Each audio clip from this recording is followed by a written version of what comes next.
Bem-vindo ao BTC Knowledge, podcast da BTC que apresenta temas e ferramentas de negócios para líderes e tomadores de decisões melhorarem sua base de conhecimento teórica e prática.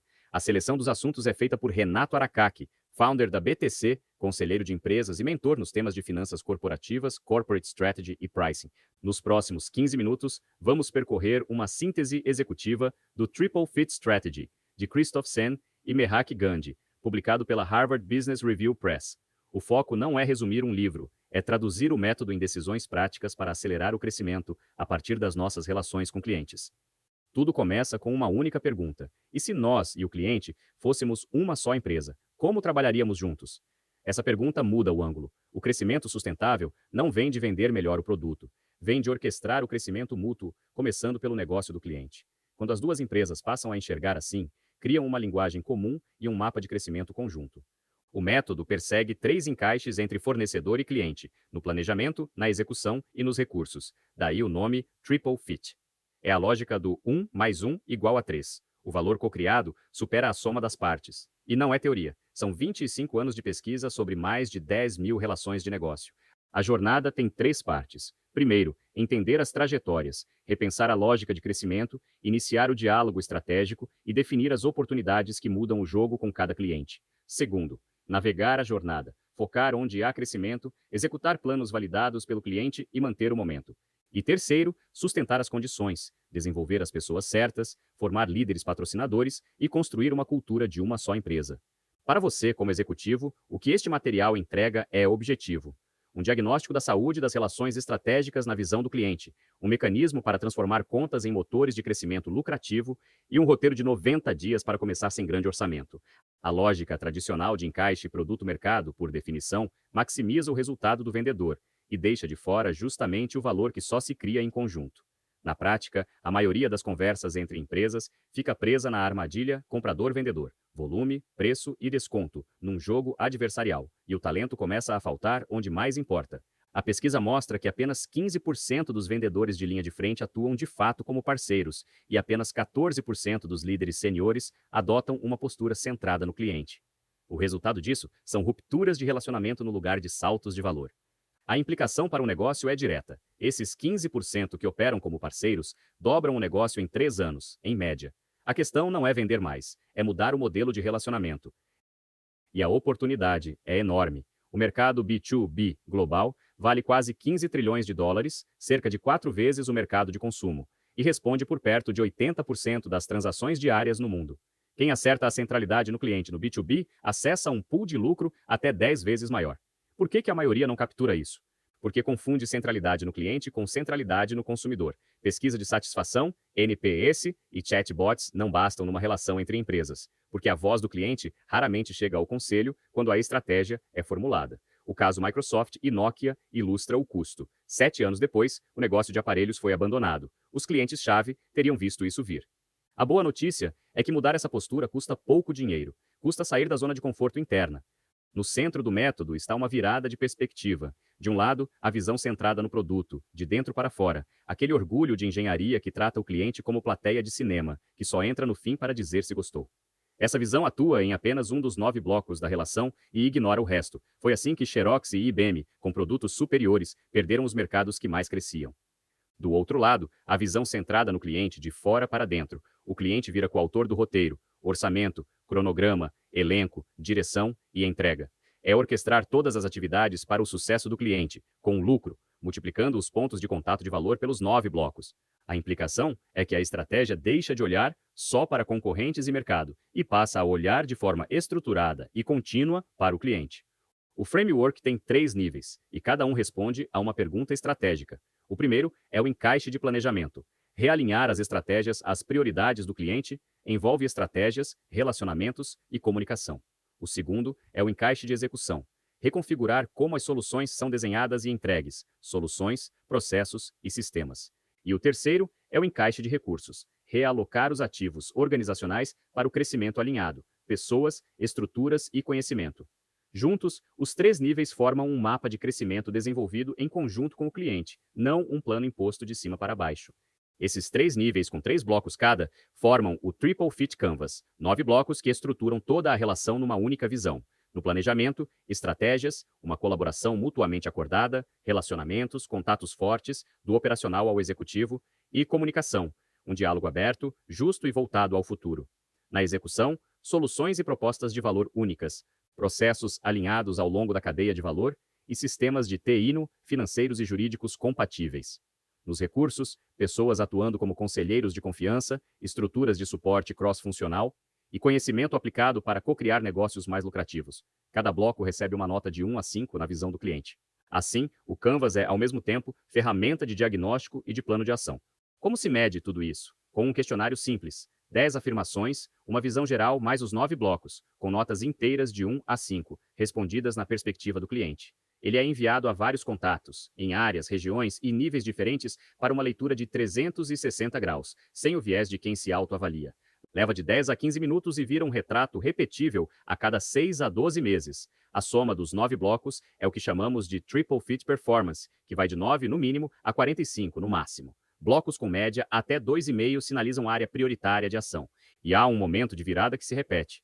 Ao ver o diagnóstico, o cliente reage dizendo que é a primeira vez que discutimos melhorias para ele, em vez de tentar vender algo. O diagnóstico alimenta um diálogo estratégico de 5 passos, que cabe num workshop de um dia. Primeiro, avaliar onde a relação está hoje, com honestidade. Segundo, investigar a causa raiz das lacunas, perguntando por quê, até 5 vezes. Terceiro, desenhar soluções viáveis, o que precisa ser feito agora. Quarto, priorizar, separando ganhos rápidos de 90 dias de projetos de até 3 anos, sempre com cifras. E quinto, persuadir, levar a história aos decisores e financiar as iniciativas. Esse ciclo se repete 1 ou 2 vezes por ano, com revisões de 90 dias para colher ganhos rápidos. A prova de que funciona. A Vodafone aplicou o processo com um grande banco e cresceu 11% ao ano por 3 anos, com o pipeline de oportunidades subindo 30%. O objetivo desse diálogo é encontrar os game changers, as jogadas que mudam o jogo. Para isso é preciso sair do triângulo de vendas. O vendedor tende a atuar em apenas 3 blocos: pessoas, relacionamentos e conhecimento. É um bom negociador, mas sem mandato para mexer em estratégias, processos, sistemas e estruturas.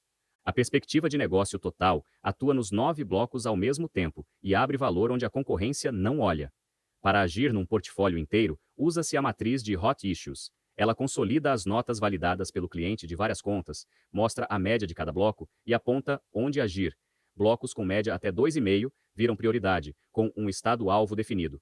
Um exemplo, uma empresa de defesa levou uma conta de menos de 1 milhão para mais de 10 milhões de euros ao ampliar o foco de soluções para os 9 blocos. Mas onde focar a energia? Cruzando o desempenho da relação com a fatia que temos da carteira do cliente. A descoberta central é que essa relação não é linear, é uma curva em S. Entre os pontos 27 e 36 do desempenho está a zona de impulso, onde a fatia dispara. Ou seja, não se trata de elevar o desempenho em toda a conta indiscriminadamente. A ação depende de onde cada relação cai na grade. Isso funciona como um sistema de alerta precoce para todo o portfólio. Daí saem 5 movimentos estratégicos: melhorar quando o desempenho e fatia estão baixos, proteger quando a fatia é alta, mas o desempenho é frágil, a posição mais precária, impulsionar na zona ideal, otimizar quando a relação é boa, mas subaproveitada, e manter quando ambos estão altos. Na prática, a BASF usou esse foco com a 3M na Ásia. O negócio dobrou em 2 anos e somou 50 milhões de dólares em vendas recorrentes. Aqui está um ponto que costuma incomodar.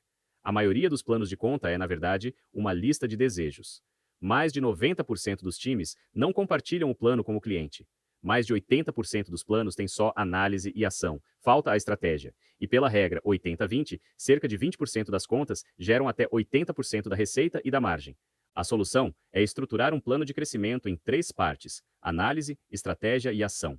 A análise mostra como a relação performa nos 9 blocos e onde ela cai na curva. A estratégia é o elo que falta, e é aí que o Canvas, validado pelo cliente, entra com a história e o delta esperado. E a ação traz os ganhos rápidos, os projetos de longo prazo e o apoio do patrocinador.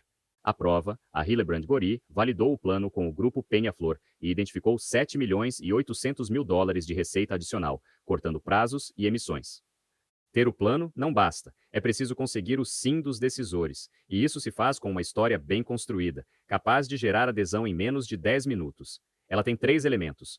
Primeiro, uma mensagem central que se entende em 10 segundos, sempre na ótica do cliente. Por exemplo, juntos lançamos a próxima geração 1 ano antes e acessamos 1 bilhão de euros de novo negócio. Segundo, até 3 pedidos-chave, decisões, investimentos ou apoios que vão além da sua alçada. Atenção, pedido-chave é diferente de tarefa, exige o apoio de outros. E terceiro, as consequências, o que acontece se aprovar e se não aprovar. Um detalhe que muda o resultado. Rotular o fluxo de 3 anos como um negócio em jogo aumenta muito a chance de aprovação. Funciona porque traduz um diagnóstico técnico numa decisão de negócio que o presidente e o cliente entendem na mesma língua e, idealmente, é construída junto com o cliente. Depois de começar, o desafio é manter o momento. A pesquisa identificou 9 detratores do crescimento, um para cada bloco. No planejamento, estratégias desalinhadas, relações sem apoio de patrocinador e comunicação evasiva. Na execução, soluções centradas no produto, processos que não escalam e sistemas incompatíveis. Nos recursos, pessoas despreparadas, estruturas que sufocam e conhecimento preso em silos. Superar todos é o que sustenta o resultado. 3 práticas ajudam. Projetos de criação de valor, escritos como um memorando executivo de 5 a 10 páginas, em prosa, com retorno entre 1 e 100 milhões de dólares em menos de 12 meses. Ciclos de 90 dias, em 3 sprints de 4 semanas, para colher ganhos rápidos, e paradas regulares de coaching entre as revisões, para o aprendizado entre pares. Nada disso acontece sem as pessoas certas. Existem 2 modos de gerir uma relação, e só um cria valor no longo prazo. O vendedor foca a fatia do negócio existente, trabalha com previsões internas de 12 meses, fala com compras, faz revisões trimestrais e age de forma transacional, o clássico cavaleiro solitário.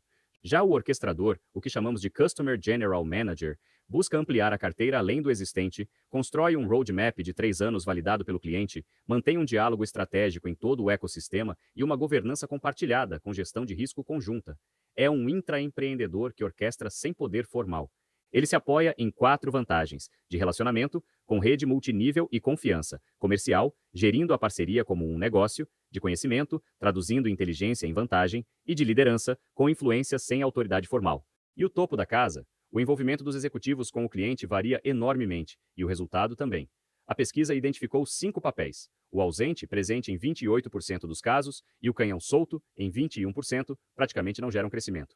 O visitante social e o negociador crescem de forma intermediária. E no topo, o Growth Champion, o campeão de crescimento, presente em apenas 14% dos líderes. É o grupo mais raro e, de longe, o mais eficaz, com crescimento de vendas e lucro cerca de 2 vezes maior que os demais papéis ativos. O Champion combina foco alto em relacionamento e em receita, serve de modelo e puxa a cultura. Programas estruturados de patrocínio executivo elevam a proporção de champions de 4 para 26%, com mandatos de 2 a 3 anos.